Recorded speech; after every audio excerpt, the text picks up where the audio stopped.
사도행전에 나타난 초대교회들은 놀라운 성령의 역사를 일으키며 경험하고 있었습니다.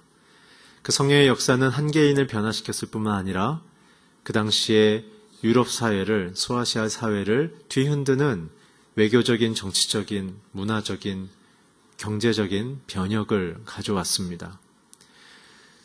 그렇지만 이 일들은 평안 속에 일어나지 않고 고난과 핍박 가운데 이루어진 것을 우리는 성경을 통해 발견합니다. 초대교회는 핍박과 고난 속에 있었습니다. 예수님의 삶도 고난 속에 살아가셨습니다.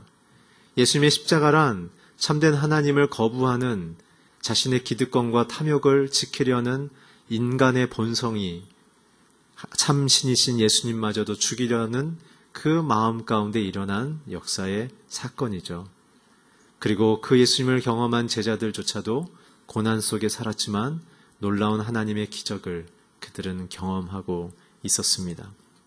사도행전 11장은 그래서 유대 지도자들이 주는 고난을 기록하고 있다면 사도행전 12장 오늘 본문부터는 이제 로마 정치가, 로마 제국이 교회를 핍박하는 장면으로 더욱 강력하게 진행되고 있습니다.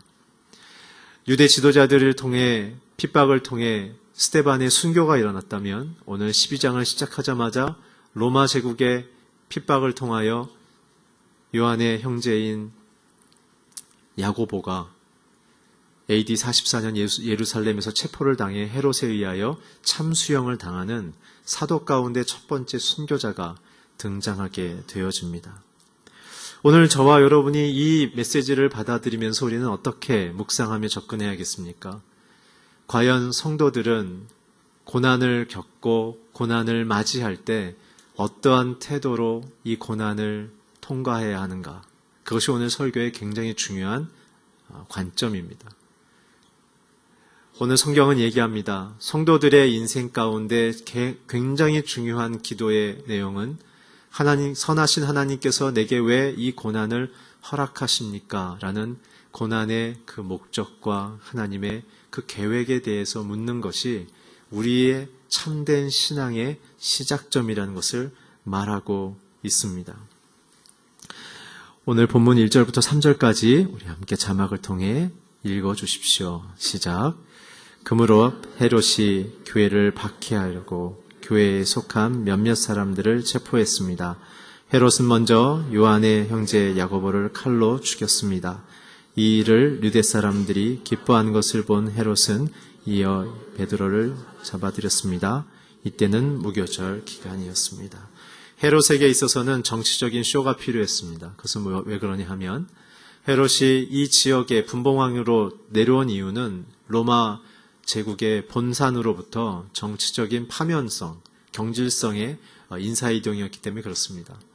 그래서 제가 한 3주 전에 설명을 드린 것처럼 헤롯은 그래서 황제에게 잘 보이려고 이 예루살렘 성전 앞에 황제를 상징하는 황금 사자상을, 독수리상을 세워놓고 성전에서 예배를 마치고 나온 사람들이 그 황금 독수리상에 절하도록 강요했습니다. 그걸 통하여 유대 랍비 지도자들은 그것을 참지 못해 헤롯과 황제를 암살하려는 계획을 세웠고 그것이 헤롯에게 발각이 되자 헤롯은 강력한 군사력으로 그 12명의 대제사장들을 십자가형으로 참혹하게 죽였습니다.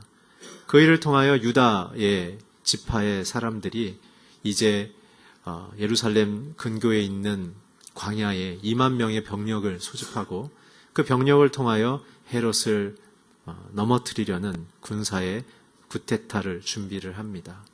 그 소식을 헤롯이 먼저 간파하자 5만 명의 군대를 이끌어서 2만 명을 전부 다 학살하는 역사의 참혹한 비극을 일으켰습니다. 그 일 이후에 세례 요한이 나타나기 그 전쯤에 그래서 유대인들은 메시아 운동을 통해서 다시 오실 메시아라는 종교적인 명분을 통해 로마에 항거하며 대항하는 민족적인 굉장한 슬픔이 있었습니다. 그래서 헤롯은 유대인들과 어떻게 하든 화해의 제스처를 표현해야 황제로부터 다시 자기 리더십을 연장받을 수 있는 정치적인 굉장한 사면초가에 빠져 있었던 것입니다. 그래서 오늘 야고보를 죽인 것입니다. 그 죽임 반응이 유대인들에게 폭발적으로 일어나자 이제는 예루살렘의 두 번째 리더인 베드로를 감금한 것입니다. 오늘 저와 여러분은 이 장면을 통해 성도란 이 삶 속에서 고난을 맞이할 때 우리는 어떠한 태도를 가져야 하며, 고난은 무엇이고 고난의 원인은 어떤 것이며 고난을 어떻게 우리는 통과할 것인가, 이 장면들에 대한 묵상으로 오늘 첫 번째 부분을 함께 설교하려 합니다. 특별히 오늘 이 고난에 대한 종류와 원인과 해결점에 대해서는 오늘 순교한 야고보의 육성을 통해서 함께 정리를 좀 하겠습니다. 오늘 자막을 통해서 베드로전서 2장 19절에서 21절을 함께 읽어주십시오. 시작. 어떤 사람이 억울하게 고난을 당하고 하나님을 생각하며 슬픔을 참으면 이것은 은혜입니다. 여러분이 죄를 지어 매를 맞고 참으면 무슨 칭찬이 있겠습니까? 그러나 여러분이 선을 행하다가 고난을 받으면 참으면 이것은 하나님 앞에서 은혜입니다. 여러분은 이것을 위해 부르심을 받았습니다. 여러분 그리스도께서도 여러분을 위해 고난을 당하시고 여러분에게 본을 남겨주심으로 그분의 발자취를 따르게 하겠습니다. 야고보는 어떤 사람이었습니까? 야고보는 굉장히 예수님의 영적인 인기를 자신의 정치적인 성공으로 이용하려고 했습니다. 마태복음에 보게 되면 야고보는 자기 어머니에게 그 굉장히 훌륭한 음식의 솜씨를 빌어서 예수님을 잘 대접한 후에 어머님을 통해서 예수님이 그 자리에 득이하시거든 제 아들을 좌편에 제 아들을 우편에, 야고보와 요한에 대한 이야기죠. 그것을 들은 베드로가 굉장히 화가 나서 모두 다 예수님이 주무시는 집 뒤뜰로 집합을 시켰다는 확인되지 않는 성경의 내용이 있습니다. 제자들은 끊임없이 서열 다툼을 했죠. 그 핵심 중에 한 사람이 야고보였습니다. 또한 예수님이 변화산상에서 기도하신 후에 예수님의 용모가 변하시는 모습을 보고 그가 참된 메시아인 것을 간파한 야고보는 극진히 예수님을 모시는 수행 비서처럼 살았습니다. 그러다가 사마리아 지역을 통과할 때 예수님이 유숙할 집을 구했을 때 사마리아인들이 그 제자들을 영접하지 않는 것을 보며 예수님께 다 쓸어버릴까요? 라고 굉장히 폭력적인 언어를 썼을 때 예수님께 굉장히 혼났습니다. 야고보는 굉장한 열정과 혈기와 정치적인 그러한 리더십을 갖고 있던 남자였습니다. 그런데 오늘 어떻게 순교자의 자리까지 이르렀을까요? 그것은 바로 야고보가 예수님의 부활을 경험한 이후에 그의 인생 가운데 임했던 성령의 임재 가운데 그는 성령의 말하게 하심을 따라 살아가며 예루살렘 교회의 최고 리더십이 됐을 때 로마와 유대 지도자들로부터 받은 고난과 핍박을 통해 그의 인생이 점점 성장하며 성숙하며 변화되어진 것입니다. 성도들의 신앙의 목표는 예수님을 닮아가는 것입니다. 그래서 오늘 베드로가 이런 야고보의 모습을 보면서 우리에게 얘기했던 것입니다. 그리스도께서도 여러분을 위해 고난을 당하시고 여러분에게 본을 남겨주심으로 우리는 예수님을 쫓아갈 뿐입니다. 여러분, 저와 여러분의 신앙의 표지와 목표는 성공이 아닙니다. 하나님이 우리의 내면 속에 하나님 없이도 살아가고 우리 자신을 높이려는 불신앙과 하나님을 인정하지 않으려는 마음들을 고난 속에서 우리를 벗겨내심을 통해서 오히려 우리가 낮아지는 존재를 깨닫게 하심을 통해 더 강하고 전능하신 하나님이 우리 안으로 들어오셔서 우리의 인생 가운데 일하시게 되는 것이죠. 그래서 우리는 우리의 인생 가운데 펼칠 수 없는 그 이상의 인생을 살아가는 방식으로 나아가는 것입니다. 예수님의 삶의 방식을 보십시오. 온 우주의 창조자고 통치자였지만 그분은 사람의 모습으로 종의 포지션으로 역할로 오셨습니다. 자신을 낮추시고 오히려 낮아지시는 것이죠. 거꾸로 행하시는 것입니다. 진짜 힘 있는 사람은 낮아져도 문제가 없습니다. 근데 힘이 없는 사람들은 낮아지는 것에 대한 굉장한 두려움이 있습니다. 열등의식이 있는 사람들은 낮아지는 것에 대한 굉장한 두려움이 있습니다. 그러나 진짜를 갖고 있는 사람은 자신의 위치에 상관이 없는 것이죠.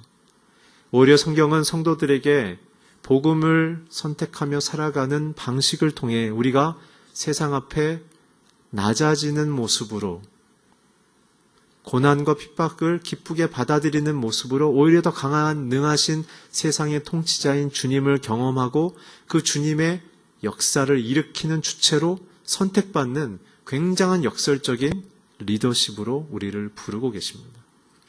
이런 과정을 갖는 데 있어서 고난을 베드로는 세 가지로 종류로 나눕니다. 첫 번째 19절에 보면 억울하게 고난을 당하고 하나님을 생각하며 슬픔을 참으면 이것은 은혜입니다. 첫 번째 받는 고난은 다른 사람이 잘못해서 내가 어려움을 당하는 거예요. 이때는 형제를 사랑하는 마음속에 참으면 하나님께서 판단하시고 그 참는 자에게 그 은혜를 허락하신다는 겁니다. 그러나 하나님 안에서 이 고난을 견디지 않으면 우리는 그 사람을 향한 분노가 터지는 것이죠. 혹시 아내에게 어제 화내셨습니까? 아이들에게 화내셨습니까? 오늘 우리가 당하는 것이 다른 사람의 실수로 받아들이는 짐이라면 기꺼이 지라는 것입니다. 그것을 하나님이 기쁘게 보시며 은혜를 그런 자들에게 베푸신다는 것이죠. 두 번째 당하는 고난은 20절 상반절에 보면 죄를 지어 매를 맞고 찾으면 무슨 칭찬이 있겠는가? 저와 여러분의 잘못으로 받는 대가의 고난을 얘기합니다. 아마 우리가 당하는 고난의 대부분이 아닐까 생각이 듭니다. 세 번째 당하는 고난은 뭐냐 하면 예수님처럼 순교자처럼 복음을 실천하기 위해서 살아갔더니 세상이 그것을 질받고 공격하고 무너뜨리려 하기 때문에 당하는 그 고난과 어려움들을 이야기하고 있습니다.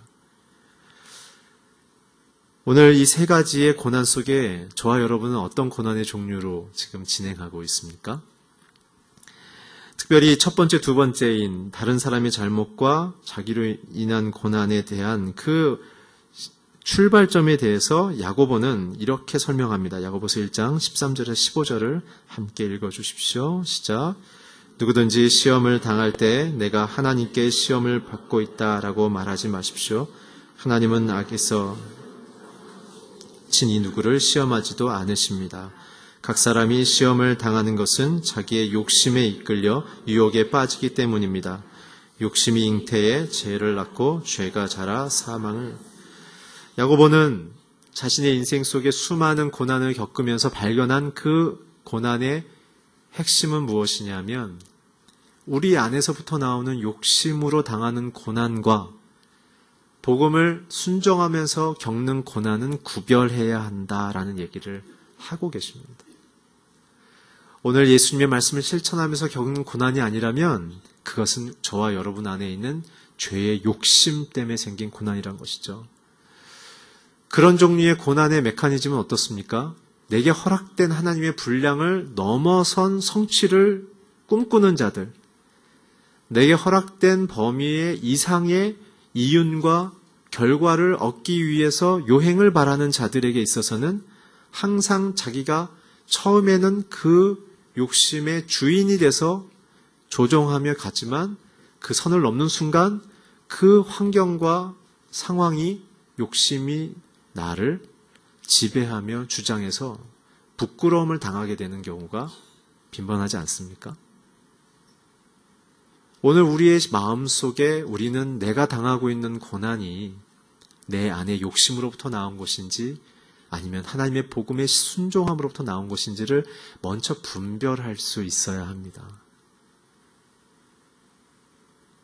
내가 선택한 것이 다 하나님의 뜻이 아니지 않습니까? 내가 기도하는 것이 다 하나님의 원하시는 내용이 아니지 않습니까? 내가 원하는 거죠. 오늘 야고보는 분명히 얘기합니다.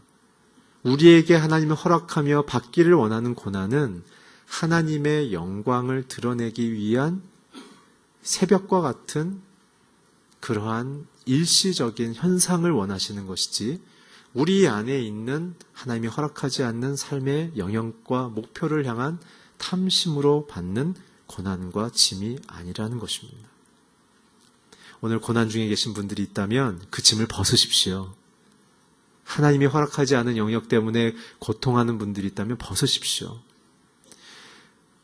그것이 우리의 고난의 문제의 원인입니다. 그렇다면 이 고난을 어떻게 해결해야 될까요? 야고보는 계속해서 얘기합니다. 야고보서 1장 2절에서 3절을 자막을 통해 함께 읽어주십시오. 시작.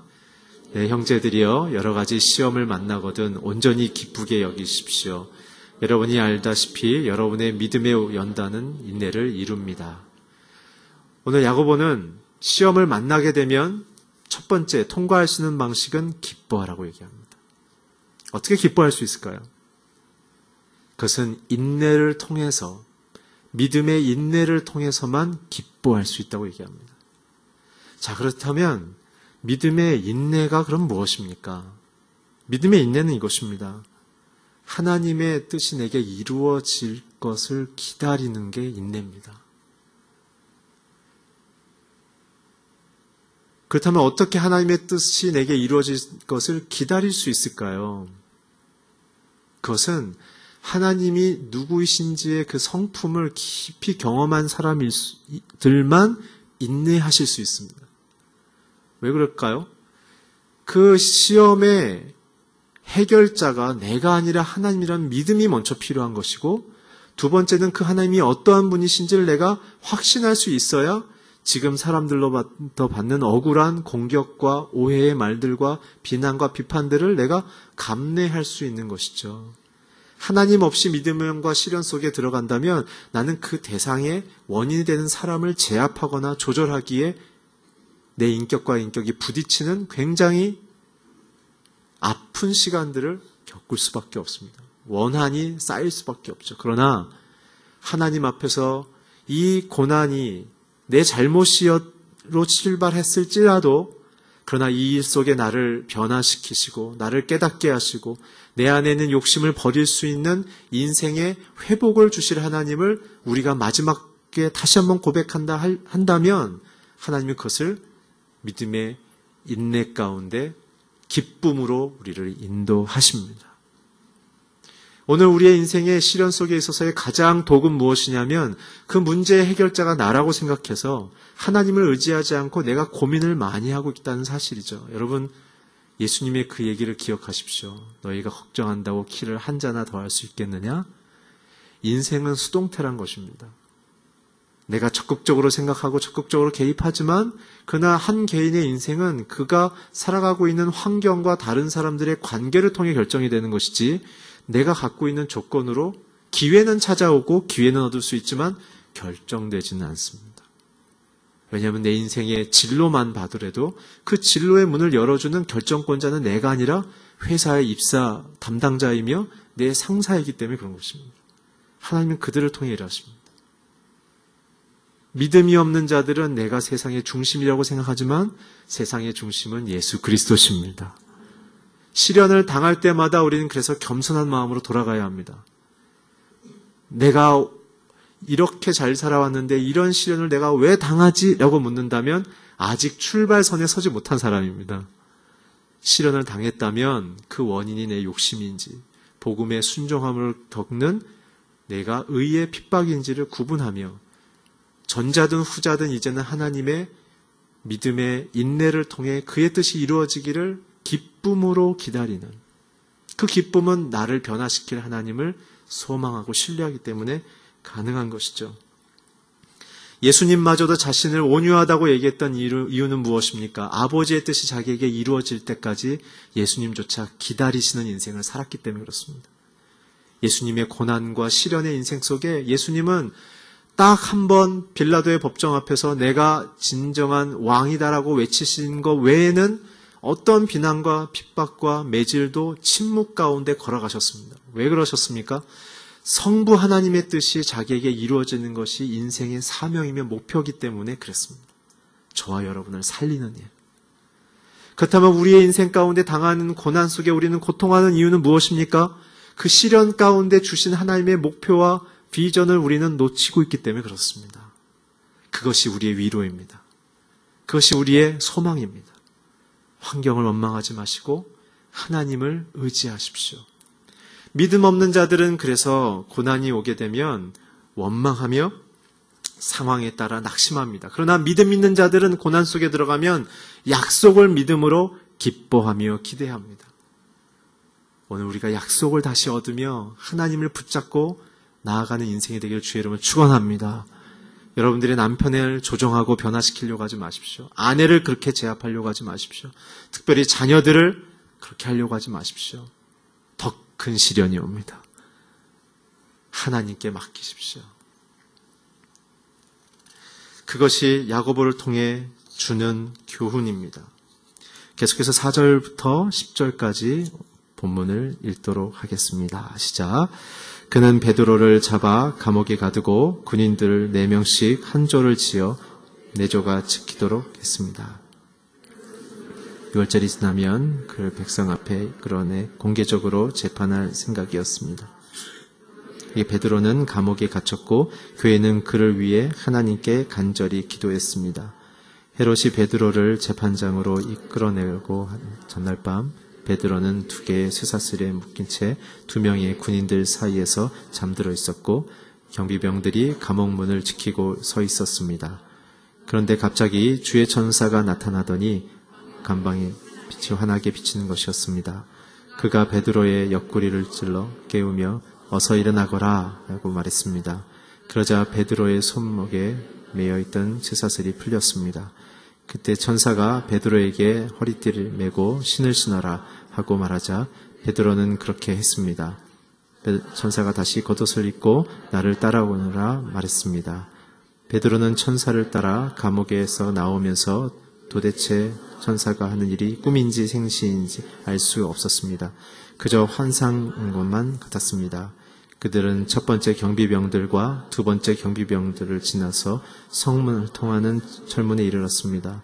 그 문이 저절로 열려 그들은 바깥으로 나왔습니다. 거리를 하나 지나자 갑자기 천사들이 따라왔습니다. 저는 이 본문 어제 묵상하면서 굉장한 묵상 속에 하나님의 은혜를 구하게 됐습니다. 오늘 베드로는 도저히 빠져나올 수 없는 감옥에 갇혔습니다.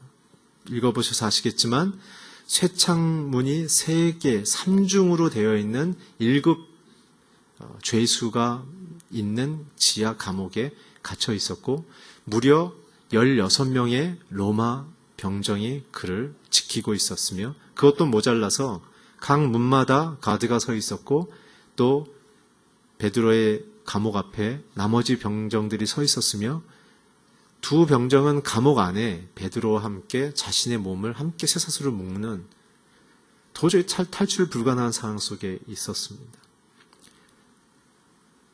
그런데 굉장한 것은 베드로가 자고 있다는 사실이에요. 다음 날 사형을 언도를 받는 날인데 베드로는 자고 있었다는 사실입니다. 저는 읽어보면서 2가지를 오늘 좀 나누고 싶습니다. 첫 번째, 베드로가 지금 있는 공간과 시간은 한마디의 키워드로 정리하자면 두려움입니다. 자기의 생명, 자기의 인생과 비전, 자기의 사회적인 모든 환경이 이제 끝입니다. 그렇지만 하나님의 회복은 어디서부터 출발합니까? 그 지하 감옥의 끝인 상황에서 시작됩니다. 여러분들 병들어 계십니까? 여러분들 사업에 위기가 있으십니까? 가정이, 관계가 아픕니까? 여러분들의 마음속에 비전을 잃어버려서 인생에 대한 열정을 잃어버리셨습니까? 오늘 그 자리가 하나님의 임재의 시작점입니다. 여러분들이 경험할 수 있는 최저의 밑바닥에 하나님은 천사를 보내십니다. 오늘 그 장소에 천사가 찾아옵니다. 회복은 그것에서 시작됩니다. 천사가 오자 이렇게 얘기합니다. 자고 있는 베드로의 옆구리를 어떻게 해요? 툭 찼습니다. 찔러 깨워. 어떻게 손으로 찔렀는지 발로 찼는지 모르겠는데 베드로가 얼마나 깊이 잤으면은 천사가 흔들어 깨워야 되는. 그러면서는 어서 일어나거라. 자기의 선택도 자기의 의지로도 도저히 벗어날 수 없는 상태에서 하나님은 말씀하십니다. 어서 일어나거라. 그것은 무엇입니까? 그 상황에 마음을 뺏기고 굴복하는 것이 아니라 그 상황을 통치하시는 하나님 앞에 나아가라 하는 것입니다. 오늘 저와 여러분의 인생에서 시련의 돌파의 처음은 하나님이 우리에게 말씀하시는 것을 기다려야 하는 것입니다. 오늘 하나님이 여러분에게 말씀하시기를 축복합니다. 그러고 나서는 뭐라고 얘기했습니까? 띠를 띠고 신을 신으라. 묶여있는 그 쇠사슬을 천사가 풀어줬습니다. 이 이야기를 들었을 때 우리는 생각할 수 있죠. 베드로는 다 벗겨져서 수치스럽게 감방 안에 갇혀 있었구나. 마치 십자가 위에 예수님처럼. 그러나 베드로는 자고 있었다는 사실이에요. 띠를 띠고 신을 신으라고 명령한 천사의 음성 어디서 들어본 것 같지 않으십니까? 출애굽기 12장 11절을 자막을 통해 함께 읽겠습니다. 시작. 너희가 고기를 먹을 때는 허리에 띠를 띠고 너의 발에 신발을 신고 손에 지팡이를 들고 서둘러서 먹도록 하라. 이것은 여호와의 유월절이다. 출애굽의 신호탄은 유월절이었죠. 그 유월절 밤에 나갈 것도 아닌데 하나님이 명령하셨어요. 허리에 띠를 띠고 신발을 신고 지팡이를 들고 급히 먹어라. 그건 무엇입니까? 허리에 띠는 진리입니다. 그 예수 그리스도십니다. 고난 속에 우리가 발견해야 될 것은 예수 그리스도십니다. 오늘 내 안의 육신, 내 안의 육신의 연약함, 내가 하나님을 떠나서 당하는 이 모든 시련 속에 우리가 돌아가야 될 곳은 예수 그리스도십니다. 오늘 주님의 말씀과 진리로 저와 여러분의 인생의 가치관에, 행동의 결정의 동기에 중심을 삼으셔야 합니다. 두 번째 신을 신으라고 했습니다. 신은 순종을 상징하는 것입니다. 말씀대로 사는 것입니다. 모세에게 떨기나무 앞에서 신을 벗으라고 했던 이유는 무엇입니까? 그 40년 광야를 지날 때까지 어떻게 했어요? 자기 마음대로 살았습니다. 그러나 이제부터는 너는 내 말대로 말하며 내가 지시할 땅으로 갈 것이다. 오늘 저와 여러분이 여태까지 하나님 없이 신앙이란 이름 아래 내 주도적으로 살아왔던 모든 신을 벗어야 합니다. 그리고 주님의 신을 신으십시오. 그래야 시련을 벗어나는 첫 번째 출발이 되는 것입니다. 오늘 베드로에게 그 얘기를 한 후에 겉옷을 입으라고 얘기했습니다. 이것은 무엇입니까? 앞부분은 새로운 출발, 하나님을 향한 믿음의 고백이라 한다면 두 번째는 하나님의 인도와 보호입니다. 이 부분도 출애굽기에서 굉장한 드라마처럼 등장했던 한 장면입니다. 신명기 29장 5절에서 6절을 자막을 통해 함께 읽으시겠습니다. 시작. 여호와께서 너희를 광야에서 이끌고 다니신 그 40년 동안 너희 옷은 해지지 않았고 너희 발에 신도 닳지 않았다. 너희는 빵을 먹지 않았고 포도주나 다른 술을 마시지도 않았다. 여호와께서 이렇게 하신 것은 주께서 너희 하나님 여호와임을 알게 하려는 것이다. 40년 동안 한 벌의 신발과 한 벌의 겉을 다녔지만 하나도 닳지 않았고 사람들이 부종도 일어나지 않았다는 거예요.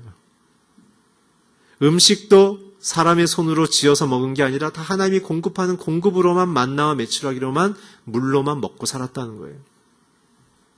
겉옷을 입으라는 것은 이제 너의 시련 속에 있는 인생, 하나님의 뜻 앞에 부름받은 너의 인생, 이제 말씀 앞에 순종하며 하나님의 말씀의 진리이신 예수 그리스도를 중심으로 한 인생을 사는 너희의 인생을 이제 내가 책임지며 보호하며 인도한다. 오늘 하나님의 새로운 겉옷이 여러분과 제게 입혀지기를 축원합니다. 여전히 내중심적인 기도를 한다면 이 세 가지의 역사는 일어나지 않습니다.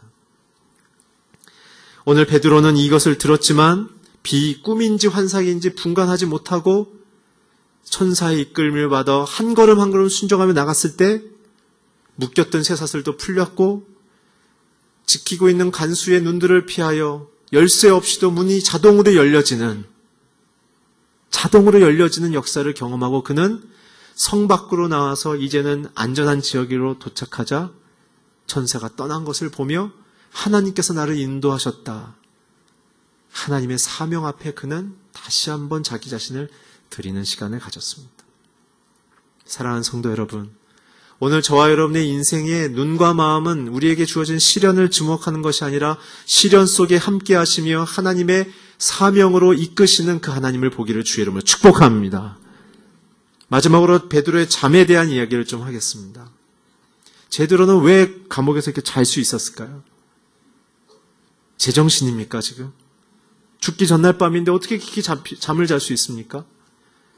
베드로의 여기에서의 잠은 하나님에 대한 신뢰입니다. 두려움 속에, 고통 속에, 심지어는 목숨에 위협받는 그 순간에도 하나님이 내 인생을 선택하고 통치하며 목적하신 바가 이루어진 것을 믿고 확신했기 때문에 본인의 영역을 뛰어넘는 걱정과 염려를 하지 않았던 것입니다. 하나님의 선하심을 믿습니다. 우리가 한 달 전에도 봤던 것처럼 유대 지도자들을 통해 잡혔던 감옥에서 베드로는 벽을 뚫고 나왔잖아요. 그는 안 거예요. 베드로는 잠에 대한 에피소드가 굉장히 많습니다. 첫 번째는 겟세마네 동산이죠. 예수님이 9시간 넘는 기도를 하셨을 때 베드로는 몇 시간이나 같이 기도했을까요? 제 생각에는 한 15분 정도 깨있고 나머지 8시간 45분은 잤지 않았을까? 확인되지는 않았지만, 왜냐하면 예수님이 2번이나 내려오셔서 한시라도 깨어질 수 없겠느냐? 그거는 뭐예요? 굉장히 깊이 잤다는 얘기예요. 그렇지만 이때 베드로의 잠의 열매는 뭐였어요? 바로 예수님을 향한 배신의 씨앗이 됐죠. 하나님의 뜻에 주목하지 않고 자신에게 주목했기 때문에 피곤하니까 잠든 거예요. 아버지가 지금 무엇을 주목하고 있는지를 바라보지 않고 내 인생에 주시고자 하는 메시지에 바라보지 않고 나의 현상에만 바라보고 있는 베드로의 잠. 그래서 이 잠의 결과는 예수님을 3번이나 부인하게 됐고, 영적인 잠은 베드로의 인격과 육체의 불면증으로 이어집니다. 디베라 바닷가에 돌아가서 베드로는 한시도 잠을 못 이루고 자기 마음속에 있는 이 부끄러움의 트라우마를 없애기 위해서 밤에 조업을 하죠. 그래서 예수님이 새벽 민명에 어떻게 합니까? 그를 영혼에 깊이 들어있는 잠을 깨워주기 위해서 불도 떼워주시고 고기를 먹이시면서 네가 나를 사랑하느냐? 하며 양을 치라, 양을 먹이라, 하나님의 메시아의 사명을 그에게 위임하심을 통해 그가 회복되죠. 베드로는 그 사건을 경험하고 사도행전에 있었던 곳곳의 사건을 경험했기 때문에 여기에서의 잠은 자기의 인생을, 수치스럽고 부끄러운 배신의 아이콘인 자기의 인생을 다시 받아주신 예수님에 대한 절대 신뢰입니다. 여러분, 시련을 깊이 경험하는 사람일수록 하나님을 깊이 이해하고 있습니다. 뜻밖의 만났던 여러분들의 인생의 절망과 시련 속에 이해가 되지 않더라도 여러분들이 하나님이 누구이신지를 믿고 통과하는 것이 성도의 삶인 것입니다. 그래서 베드로는 이 일을 기억하면서 베드로전서 5장 7절에 이렇게 얘기했습니다. 염려다 맡기라, 주가 너를 돌보신다. 염려다 맡기라, 주가 너를 돌보신다. Casting all your anxious, 너의 분노와 혈기와 자기 분열적인 현상에 이르는 그 고통을 캐스팅, 예수님 발 앞에 던져라. 너희 안에 두고 있지 말라. 주님이 너를 돌보고 계신다. 오늘 시련은 우리의 몫이 아니라 하나님의 몫이며 시련을 통해 우리를 하나님의 작은 예수로 바꿔가는 영적인 훈련의 장소인 것입니다. 여러분, 시편에 보면 하나님께서 사랑하는 자에게 잠을 주신다 라는 말씀이 있죠. 많은 성도님들은 설교 시간에 졸리면 이 말씀을 적용하십니다. 그러나 오늘 밝히 본문을 정리해드리면 오늘 제가 얘기했던 이 잠의 포커스를 봤을 때 하나님은 사랑하신 자에게 잠을 주시는 것은 자신을 절대로 신뢰하는 자들에게 어떠한 두려움 상황에서도 잠을 잘 수 있을 만한 평화와 위로와 돌보심으로 함께 하신다는 뜻입니다. 오늘 그 하나님의 놀라운 임재를 경험하기를 축원합니다. 혹시 여러분들의 잠이 엘리야와 같은 잠이 아닌지 한번 점검해 보십시오. 하나님을 위해서 열심히 일했다가 인정받지 못하고 보상받지 못하고 사역에 어려움이 생기고 사람들과의 갈등과 위협이 생기니까 엘리야처럼 하나님 흥치피 그리고 확 도망가서 어딘가 숨어버려서 잠들어버려 있는 잠은 아닌지.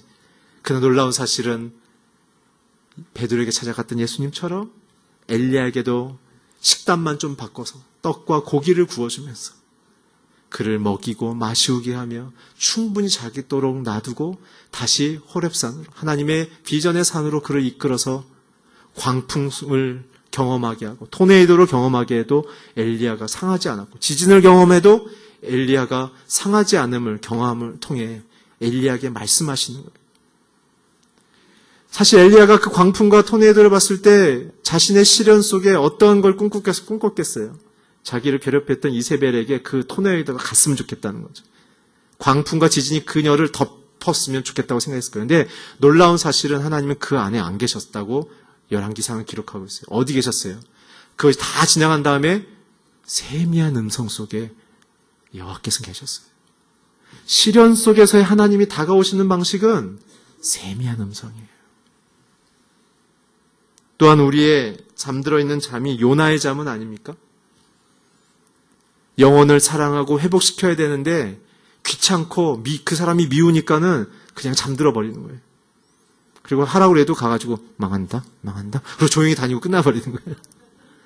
그냥 너무 의무적으로 하는 신앙생활, 의무적으로 하는 아버지의 역할, 의무적으로 살아가는 어머니의 역할, 의무적으로 하는 직장인의 삶으로 살아가지는 않습니까?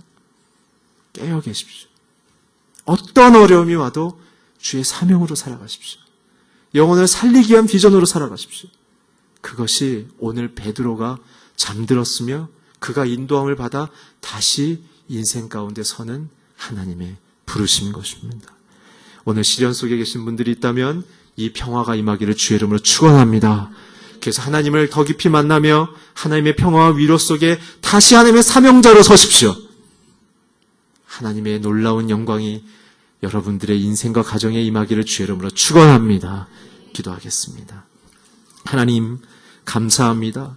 시련 속에서도 함께 하시며 고난 속에서도 함께 하시는 주님, 그것이 우리의 실수와 욕심일지라도 우리를 다시 돌이키기 위하여 끝까지 우리와 함께 하시는 주님, 오늘 우리의 모든 귀한 성도님들의 시련과 아픔과 눈물과 고통이 있다면, 절망이 있다면 오늘 깊은 감옥에 보내주신 천사를 보내어 주시옵소서.